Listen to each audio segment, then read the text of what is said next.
تمام. هل شفت قتلى او جرحى في اثناء هذه الاشتباكات؟ انا شفت اثنين من الاصابات من ضمن المتظاهرين دول اللي انا شفتهم، وكان واضح اللي هو من التعامل بالطوب.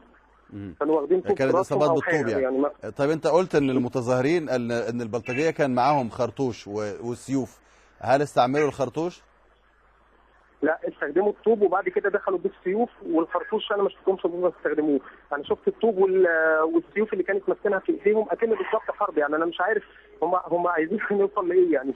طيب يعني والمتظاهرين في حياتي راحوا ما شفتش فين؟ كده. المتظاهرين تفرقوا في اماكن مختلفه ولا تم المتظاهرين اعتقالهم؟ متفرقين في اماكن مختلفه، في عند عبد المنعم رياض بعض الشباب طبعا كل واحد لوحده، ما حدش بيمشي في تجمع. وفي من ناحيه طلعت حرب مجموعه جريت دخلت شارع طلعت حرب ما اعرفش وصلوا لفين، وفي مجموعه طلعت من ناحيه قصر النيل. وفي اعتقالات، يعني اللي انا شفته ان الشرطه ابتدت تمسك بعض الاشخاص وتعتقلهم. لان الاعداد لم تكن كبيره، الاعداد انت يعني في شاهد عيان قبليك قال لنا ان هو الاعداد. اعداد المتظاهرين يعني كانوا حوالي تقريبا 1000، يعني ما يزيدوش عن 1000. يعني 400 و500. ابراهيم المصور قال لنا قبليك، انت بتقول بالظبط حوالي 1000. بالظبط كانت الاعداد قليله مش كثره، لان كان في مسيرات بالفعل جايه. كان في مسيره طالعه من حلوان، وكان في مسيره جايه من مدينه نصر. كان في مساير كلها هتتجمع في ميدان التحرير النهارده ان شاء الله. لكن للاسف البلطجيه والامن المركزي للاسف، يعني انا مش عارف اقول ايه يعني. هم بيعاملوا الشعب كده ليه؟ يعني هو كان في هو اتفاق ميدان التحرير. كان في اتفاق مسبق على ان المسيرات دي تروح التحرير، ولا ده كان مجموعه قررت ان هي تروح التحرير لوحدها من غير اي تنسيق مع الباقيين؟ لا ما كانش فيه اتفاق مسبق ولا اي حاجه. احنا طلعنا لان لقينا ان اشتون جايه النهارده، فقررنا ان احنا نخش ميدان التحرير عشان نعرف اللي احنا لسه عنده كلمتنا، واللي احنا لسه بنرفض الانقلاب. لان هم من الظاهر اللي هم جايبين اشتون النهارده عشان يعرفوها ان مصر خلاص الدنيا بقت هاديه والدنيا بقت جميله. ده على رايهم هم طبعا، ان الدنيا بقت وردي بالنسبه لهم، ما فيش لا مظاهرات ولا في اي اعتقالات ولا في قتل متظاهرين ولا في اي حاجه. طيب هل ده ينطبق يعني ضمن تكنيك الفراشه او ما يسمى بعفاريت ضد الانقلاب، ان هو يظهر المتظاهرين فجاه في مكان ما ثم يختفون، ولا كان الهدف هو احتلال ميدان التحرير؟ هو كان الهدف اللي احنا كنا عايزين نخش ميدان التحرير بالتزامن النهارده 1 اكتوبر. فكنا عايزين نحتفل ان احنا اتمنعنا. احنا ثوار 25، انا لا لي علاقه بالاخوان ولا اي حاجه. انا من ثوار 25 واتحرم عليا ان انا اخش ميدان التحرير اللي احنا عملنا منه ثورتنا. الميدان دلوقتي بقى عباره عن مجموعه من البلطجيه هم اللي بيحتلوا الميدان. فكان لازم ان احنا نيجي وقت نخش ميدان التحرير، واحنا مش هنفرط في حقنا، لان ميدان التحرير ده حقنا، حق الثوار، حق الشعب. طيب لو كان ده الهدف ليه ما رحتوش باعداد كبيره؟ يعني ليه؟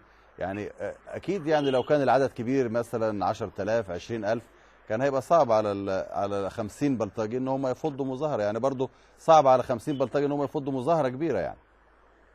صعب على 50 بلطجي، لكن مش صعب على الداخليه ولا الجيش اللي هم يموتوا مجموعه بالالاف. لو مساير داخله ميدان التحرير حالا كانوا هيبتدوا فعلا ان هم يقتلوهم. عادي، الدم المصري دلوقتي رخيص، مش هتفرق معاهم لما يموتوا لهم 2000 3000 واحد تاني. فاحنا كنا عاملين خطه اللي احنا مش خطه ان الناس بتخش واحد ورا الثاني وبتبتدي نتجمع في ميدان التحرير، والمسيرات بتبتدي تجيلنا لما الاعداد تزيد.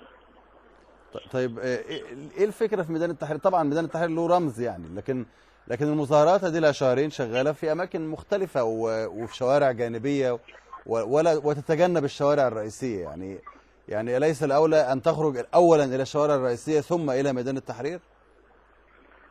يا فندم، ما هو احنا بنمشي في الشوارع الرئيسيه وبنتضرب كده من البلطجيه. يعني البلطجيه بتضربنا والداخليه بتسلط علينا البلطجيه، وبيقول لك ان هم الاهالي، لكن لا هم اهالي ولا اي حاجه، دول بالفعل بلطجيه. فقررنا ان احنا نخش ميدان التحرير، لان ميدان التحرير ده رمز زي ما انت حضرتك قلت، وده من حقنا. ده من حقنا ان احنا نخش ميدان التحرير، ما يبقاش متحرم علينا، ما يبقاش بلطجيه هم اللي محتلين ميدان التحرير مننا. طيب الامن المركزي عمل معاكم ايه بالظبط؟ الامن المركزي اول ما البلطجيه ابتدوا يضربوا دخلوا اعتقلوا بعض الشباب، وطبعا كان في هرج ومرج، الشباب بتيجي من كل النواحي والبنات، فابتدوا يعتقلوا بعض الاشخاص، واللي عرف يهرب طبعا منهم هرب، وابتدوا اللي هم ياخدوا الصينيه يحوطوها ويحوطوا ميدان التحرير دلوقتي، وابتدت عربيات الامن المركزي توصل للميدان. لكن لم يطلق عليكم غاز او رصاص او لم يتعرض لنا، اللي تعرض لنا هم البلطجيه. وتم فض 400 شخص او ال1000 شخص بدون حتى الغاز المسيل للدموع. بالظبط.